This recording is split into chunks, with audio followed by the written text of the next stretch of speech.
Hello and welcome back to the channel. What I'll do today is a little bit different from bows and axes and stuff like that.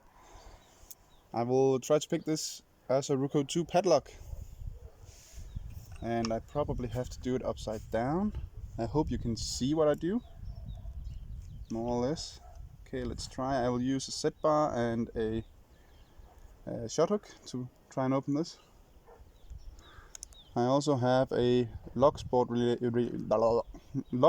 related channel that you can find a link for in the description.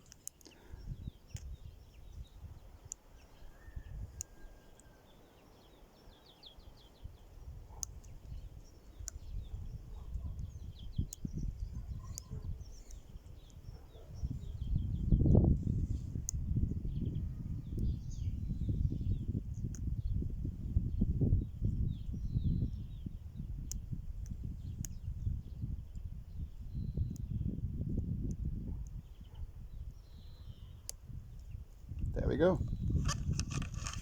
Got it.